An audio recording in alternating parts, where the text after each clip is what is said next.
bismillahi raxmaani raxiim asalaamu calaykum waraxmatullaahi wabarakaatu halkaad nagala socotaan waa barnaamijkeenii lama baxay codka shacabka oo inta badan aanu kaga hadalno xaaladaha dadka Soomaaliyeed ay ku sugan yihiin ama aanu kaga hadalno codka dadweynaha oo codkoodu meel fog aanu gaadhin garabkayga waxa fadhiya saaxiibkay oo la yiraahdo Maahir ama Mahad qofna sidoo yaqaano isagoo ah maamulaha wargeyska media.com isla markaana qoraha wargeyskaasi sidoo kale waxa uu yahay nin isagoo inta badan wararka soo gudbiya radio loo yaqaano Somali Public Radio ama Radio Fresh KFI Somali Public Radio si kastaba ahaatee barnaamijkan waxaan kusoo qaadanaynaa khatarta ay leedahay shiishada khatarta ay ku hayso bulshada Soomaalida ee ku nool qurbaha gaar ahaan goboladan ku dhow Minnesota iyo inta u dhow Maahir waxa ku leeyahay marka hore soo dhow. Well, thank you for having me. Cool mahadcelinaya. Aad ma jantay waxa jeclaan lahaa inaan waqtiga ka faa'iideysano oo aanu bal daqiiqadahan aan ku korbarno khatartan soo wajahaysa dadka Soomaalida ee qurbaha ku nool haday noqon lahayd dhinaca shiishada haday noqon lahayd dhibaatooyinka dadka badan ay sheegaan deekeerada waxyaabo fara badan oo xaaladda dadka wahayag abdiyo dhawaalahan waxaan soo food saaray khatar aad iyo aad waxyaalo badan oo khatar ku ah bulshada gaar ahaan familka haday noqon lahayd caruurtii reeraha caruurta famil ama famil la'aan hooyadii hadduu aabbo xaafadda joogay hadduusan jooginba waxyaalo badan oo khatar ku ah baa jira familka waxaa jiro shiishadii iyada khatarteeda leh waxaa jiro daycarekii cunuga caafimaadkiisii koriinkiisii maxaa la dhahaa internal maxaa la dhahaa organskiisa how they function cunuga koriinkiisa muxuu noqon doonaa caafimaad ahaan muxuu noqon doonaa shiishadii iyo deekeeradii marka hore shiishadii aan xoogaa dul marno toddobaadka hore barnaamijkan KFI waxa soo qaadatay inaad kaga hadlaysay khatarta ay leedahay shiishadu sax reeraha u leedahay sax shiishadu waxay nooga timid horta Abdiyo 15 sano ka hor Europe iyo Canada waxay ka timid Amsterdam Holland magaalada loo yaqaan Amsterdam areadaas nooxigaas London Toronto dan hadda halkan bay soo gashay dad badan oo gadaal ka yimid way jirtaa oo Afrika ka yimid oo halkan yimid oo ayadan shiishada Afrika ka soo bilaabo shiishadu waxay ahaan jirtay Soomaalida horta farac ma aan ahaan jirin dhaqan baalka shiishada leeyahay dhaqan Arbeed buu ahaan jiray mooy dadkan ka yimid dhinaca diiradhawe ee Ethiopia oo ayagana hooyadooda abicidna wada fadhiisanay shiishada cabayaan taas gooni bay ahaan jirtay laakiin shiishad qof cabo oo Soomaali ah aniga waxaan xasuustaa magaaladan أنا فوان جوج 30 سنة كبدن 23 years كبدن وان جوج إلى وحشي شد أما بالود أما السجار والسلي أبجر والسيجر وركي قفل وارك بدأ ذكرنا وحكسي درن شيشد وحك يوروب كتير ترى نقول المريم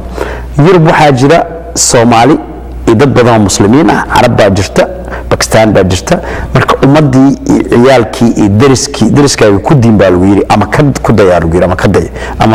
ama ka darba so familkii yaa waxay ka keeneen meelaha shiishada gabdhaha markay teenager yihiin markii hablaha ama wiilasha ay rabaan inay out aadaan waxay ka soo bilaabeen London wax xasuustaa waxay 2002 2003 2001 maraan tagay shiishad Marokaankii Carabtii wixii majijabiyati dadkiiba integration wixii dadkiiba isdhaxgalay marka shiishadii caadi bay noqotay Soomaalidii ilmihii soo kacayna shiishadii way barteen hadana hablihii baa bartayba oo xaasaska ahaa oo guriyaha deganaa oo ama hal qaba ama aan la qabin marka disasterka meesha buu naga yimid then Canada u gudbiyay Canada waxay Europe waxay tahay meel ceer la qaato oo la iska fadhiyaan bil iska rabin indan Canada xogaa similarly sidaas oo kale dhibaatooyinkan ay shiishadu leedahay marka dhinaca caafimaad ahaan loo eego bal intaan khatarteeda kala gelin dhinaca caafimaadka dhibaatada intee leeg bay bulshada u keeni kartaa wallahi dadka caafimaadka ku takhasusay waxyaalo badan bay ka digeen maalin website aan daawanay waxa ku jiray caafimaadkiisa qatar buu ku yahay sanbabaha lungska uu aad u madoobeeyo waxay isku compare garayaan aniga am not expert caafimaad ku mihi laakiin markaan daawaday aan dhagay ama dad badan aan interview ka qaaday aan waraysi la yeeshay waxay ii sheegeen khatarta internalka sanbabaha uu ku leeyahay halkii sigaar ah halkii bahalshan waxay la dhigmataa ay ku leeyihiin baakadka sigaarka ah ayaa la dhigmataa so kaba soo tagba qofka aad la cabayso ama friendkaaga ha imaado familkaaga ha imaado ama group ha ahaado hepatitis B hepatitis A B C waxbaas buu leeyahay so I don't know sida loo kala qaado B C ga waan garanayaa xoogaa candhuufta iyo wixii in lagu kala qaado baashan afka la wadagelin karo waxaa ka qaadi kartaa TB ayadoo khatarta gudaha iyo wixii financially iyo family xabadaas la isku wareejinaya mideeda kalena wiilal carabaan sax taas oo soo noqonaya hepatitis B buu qabi karaa TB buu qabi karaa waxyaalaha fudud afka la iska qaado qabi karaa waa isla wada fadhiyaa dadkan expert ku caafimaadka waxaad u jeedaa cagaarshowga ha sidaas bay dadka ku yiraahdaan xoogaa ku takhasus caafimaadka ama garanay inay khatar ku tahay xagga caafimaadka xagga financialka xagga family disaster qoysaska aad bay u kala kaxaysaa statistic la sameeyey last year 2016 decrease-ka furitaanka ka dhacay family maxaa la separationka ka dhacay Minnesota waxaa lagu statisticreeyay qaybta Soomaalida ahaan oo shiishada ugu horeysa boqolkiiba over 60% qof bay qorbay u dhaafaysaa ama nin shiisho qarsada ha noqdo wiilasha hablaha kaliya ma aha waa wiilasha oo ka hadlayna ama wiil aabe shiishad qarsado meel intuu fadhiisto familkii telefoon ka dansada ha noqdo ama hooyo ayadana inkastoo lagu kala qurux badan yahay hooyo haddii qofkii balowd leeyahay waa fine haddii gurigiisa wixiisu ku samaysanayo waa fine guriga intuu xoos ka soo xirto wixiisa has ka samaysto ama lamaanihiisa ha ku ogaado oo agree or disagree ha ku ahaado laakiin waxaa daran xataa waxaan aragnay gabdho yaroo barely 15 ahoo meelaha tago maalin baa meel tagay wiilal ajnabi oo carab oo mar hore iskuul ahaan jirnay aan meel ku balansanaynan tagay marka meeshaas waan tegi jiray 12 sano ka hor baa ugu dambeysay oo cunta laga cuni jiray maqaayad bay ahayd shiishad bay jirtay laakiin dad yaroo carab ah imaan jiray waqtigaas shiishad ka cabjira kabaabkan ka cuni jirnay soo maalintan waxay ahayd adiga sanadkii hadda lasoo dhaafay bishii 9aad ma ahayd sanad baa kasoo wareeg markaan gala meesha you know I don't believe it oo dhahay meeshan sidii hore ma aha businesskayga Bournemouth communitygaaga meel bay igu xiran yihiin markaan meesha galay adiga gabadha ugu weyn 25 jir ma aha 25 jir maqaadi oo Soomaalida ah carabta iyo ajnabiga ku dhex jirtay ee ajnabiga badan ku dhex jirtay carab kaliya ma ahane ardayda jaamacadda huuka u yaqaanaana jirta huuka yiraahdaan cadaanka dad kale waxaa jiro ayagana halkan ku dhashay oo madow cadaan brown whatever ayagana bartay laakiin gabdhaheeni yira waxaan la yaabay gabdhahaas ama carruurtaas aniga wiilal kuma arag haddaan ku arkan niman waaweyn bay ahaayeen over 30 or 30s camal ah laakiin gabdho yar oo 17 ah 15 حتى ولا high school hooyadii aaway aabihii aaway gabadha 11 o'clock 12 o'clock guriga ka maqan then haddii la fiiriyo state legal wise la fiiriyo legality wuxuu state ka qabo curfew bay leedahay gabadha because waa still high school ama hadda qaljibinaysa curfew bay leedahay curfew waxay leedahay xilli ay wareegi karto ay leedahay dowladii aan muslimiinta ahayn سبحان الله dadkii aan muslimka ahayn ya carruurtii waxay u sameeyeen curfew inuu xilligan socon karo inuu socon karin because age kan uu yar yahay leedahay hooyadii guriga joogtay oo haddii la rabo jilbaabkeeda dhulka xaaqayo oo gabadheedana dawada u qaadan tahay oo meelaha wareegayso oo meel alaala meel kasto markii gabadha iskugu yimaadaan ama library ka soo qaadaysa oo aan oran karin war waxaan maxay yihiin oo maxaa wadataa gabadhii adiga aad dhashay ama iyadoo weyn baa halkan keentay ama halkan bay ku dhalatay ama halkan bay ku qaangaartay si kastaba ha ahaatee gabadhan mar bay waxay jirtay sanad mar bay 5 sano jirtay mar bay 8 sano jirtay waxaan maqli jiray maamaha hindiya waxay ahayd ma aqaanay maroodigu asagoo yar haddaa soo gadatid oo dun aa ku xirtay xarig yaroo dun aa ku xirtid wuu qabatimaya xarigaas unbuu ku dhiganaanaya markuu weynaado uu ballaarto uu xariga jari karo ma jarayo so ilmahan my point waxay tahay markay yar tahay gabadhan iyo arbiskeedii ama wiilkan ama gabadhan sida gabdhaha ugu badnaa meesha waxa hadda ku bilooway waa female shiishada gabdhaha yaryar ee nimankana ay lugoonaya wiilasha soomaalida ah ama ajnabiga ah ama muslimiinta ah ay lugeynayaan ama snapchatka inta daartaan ay leeyihiin wiil baa ugu yidhi aniga all you do turn on your snapchat and shiishada untus xiriirka ka dhaxeeya waalidiinta iyo carruurta u noqonayna marka iyo dhibaatada ay keentay intan xiriirka ka dhaxeeya waalidiinta iyo carruurta Soomaaliyeed ee gobolka ku nool sida u aragtay xiriirka waalidiinta iyo carruurta ka dhaxeeya waa laba nooc dhowr nooc baan arkay waa hooyo gabadhii isleedahay yay kaa tagin ka cabsanaysa yay kaa tagin hooyada cabsanaysa gabadha yay kaa tagin inaydan anaan two things yay kugu wicin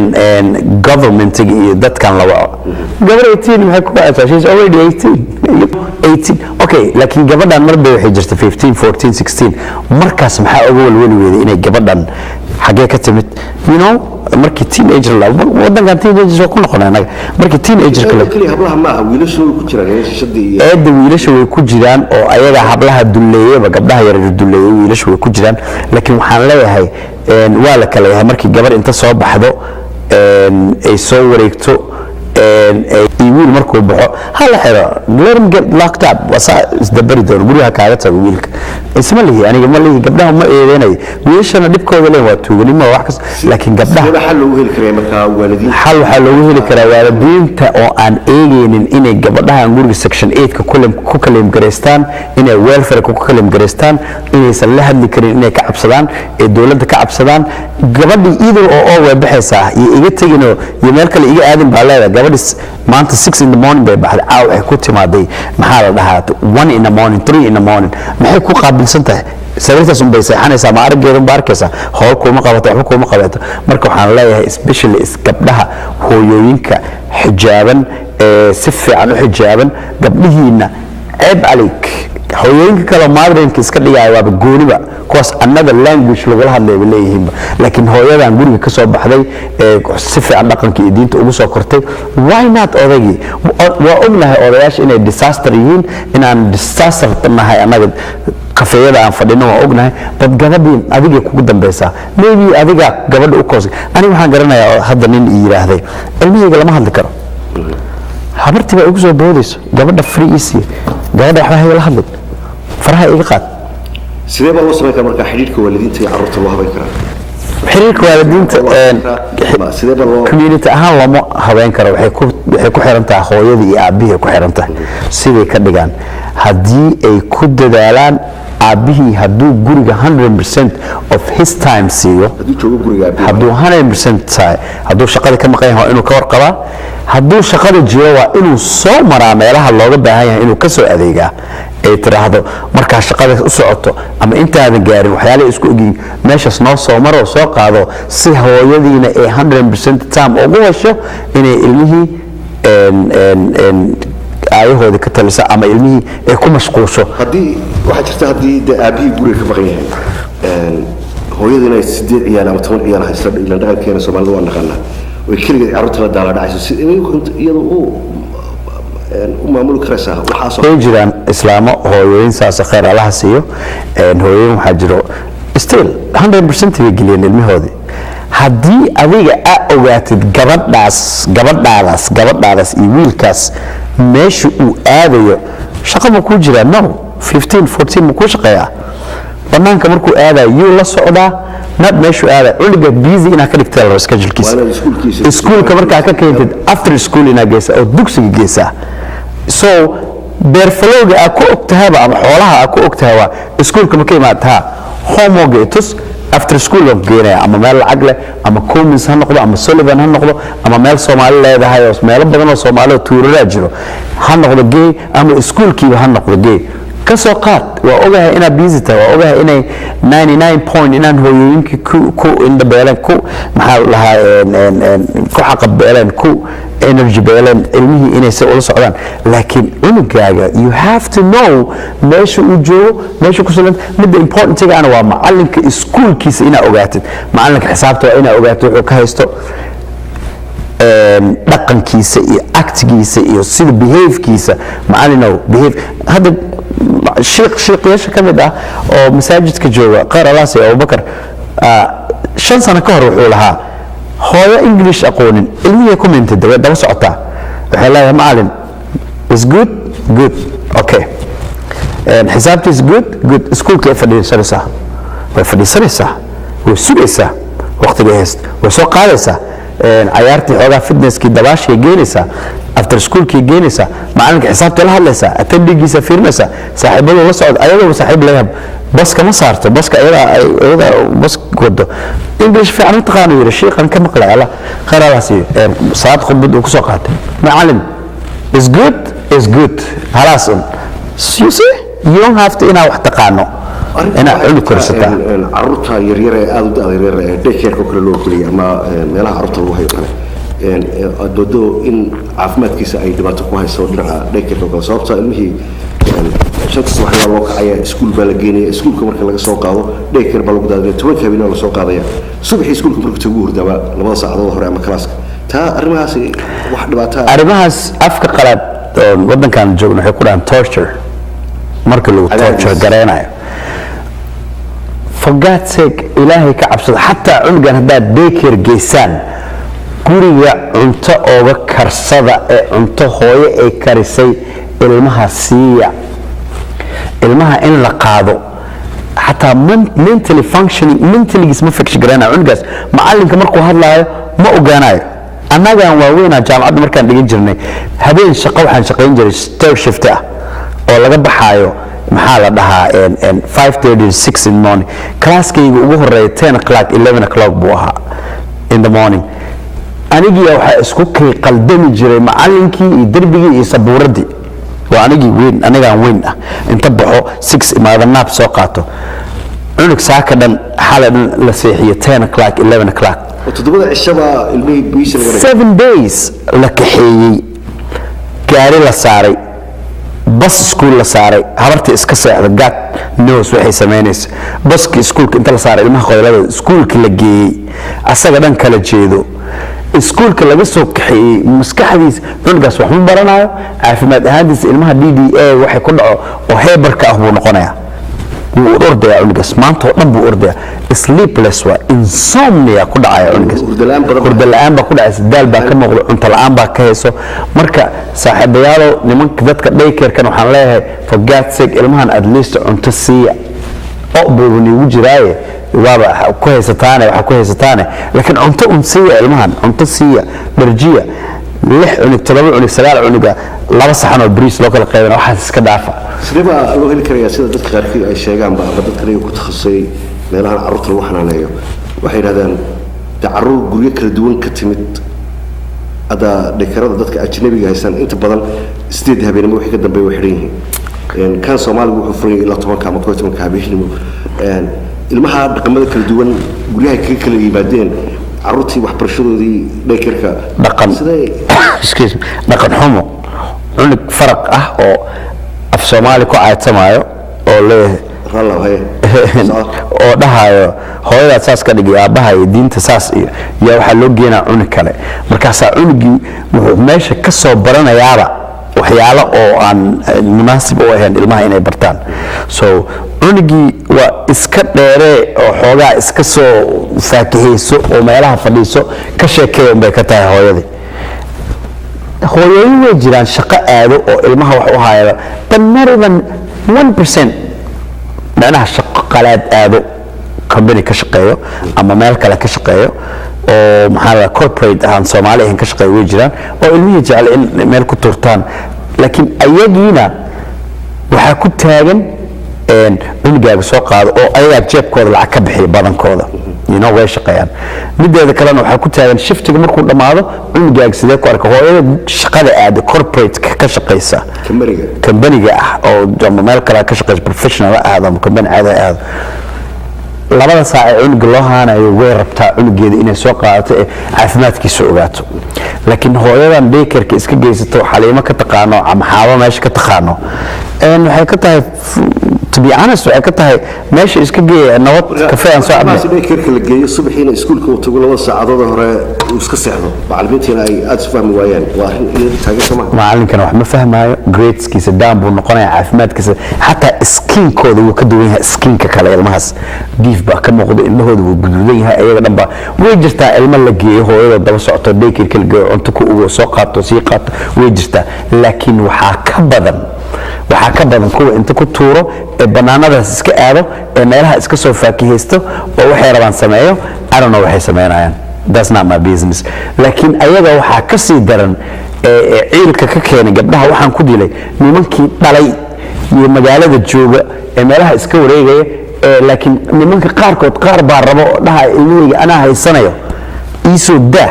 anaa gacanta ka qabsanayo ama meelaha ila fadhiisto ama gaariha ila aan loo ogoleen because benefit bay kaga dhiganaysaa waxyaalaha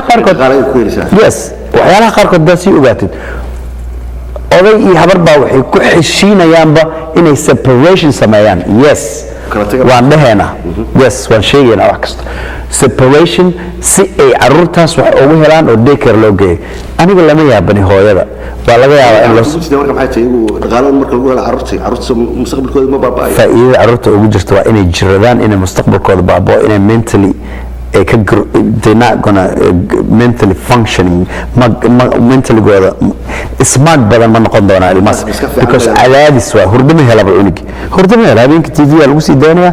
haba hooyo geysay meesha ma hooyo meesha geysay cuniga tv habeenka daminays kartoon ay u tuuraysaa telefoon ay ku jirtaa gabdhaha waxaas u keenay nimanka laakiin way jiraan niman dhahayo ilmaheena ma arki karno because cadaadis baan ugu hayaa and systemka waqti ka faa'iideysanayna maxaad kula talinayd marka maadaama barnaamijyada radio iyo wargeyska marka soo qaataan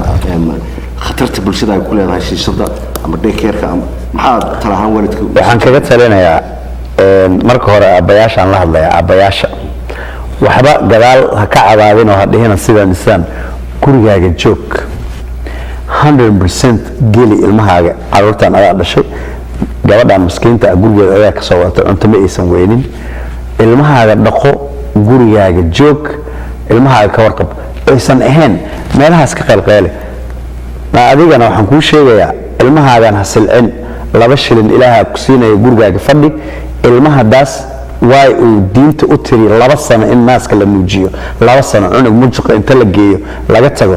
ice cream iyo Starbucks waxba kuuma tarayso waxba kuuma soo kordhinayso ee baawur ah soo qaadato ilaahay ka cabso ilmahaas waa lagu haystaa aakhira lagu weydiina adduunka lagu weydiina society la degantaa lagu weydiinaya meel kas xisaab baa ku xisan Allah ku soo hadeeyo wabillahi tawfiiq qolada daycare-da lacagta aad ka helaysaan gurigiinana wuu gubanayaa gurigiina ku xiran tahay waxa wallahi aan waxba ka helin kuwii ka horeeyay wax ka heli lahaa waa ogtahay meesha loo dambeynaya federal prosecution wax la dhahayaa jiro waa la isku daba jiraa at least waxaaga xalaalayso adaa taqaanaysa oo xalaalaysanaysa laakiin haddaad guri dadow soo gubtid walkaagana inuu joogeen obviously guryihiina waxay ku dhammaadaan sida guryahan ay kusoo dhammaadeen wabillahi tawfiiq وهي داوديال برنامجka daawanaysan wuxuu idin ka imanaya codka shacabka waxaanu ka hadlaynaa khatarta ay leedahay dhibaatada ama shiishada sidoo kale